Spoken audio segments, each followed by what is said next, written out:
Ito na yung street light na ginawa natin nung nakaraan mga master. Nilagyan ko na siya ng poste. Pero hindi pa siya umilaw dahil maliwanag pa.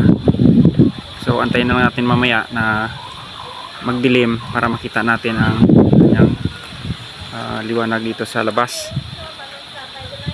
Time check, 6:28 na ng gabi mga master. So ayan na, nag-on na rin yung street light na ginawa natin. Kung makikita ninyo, yan o, masyadong malakas yung liwanag niya.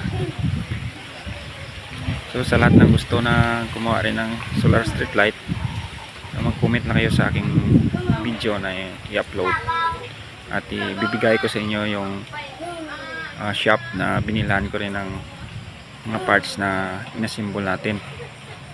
So maraming salamat sa panonood nyo mga master.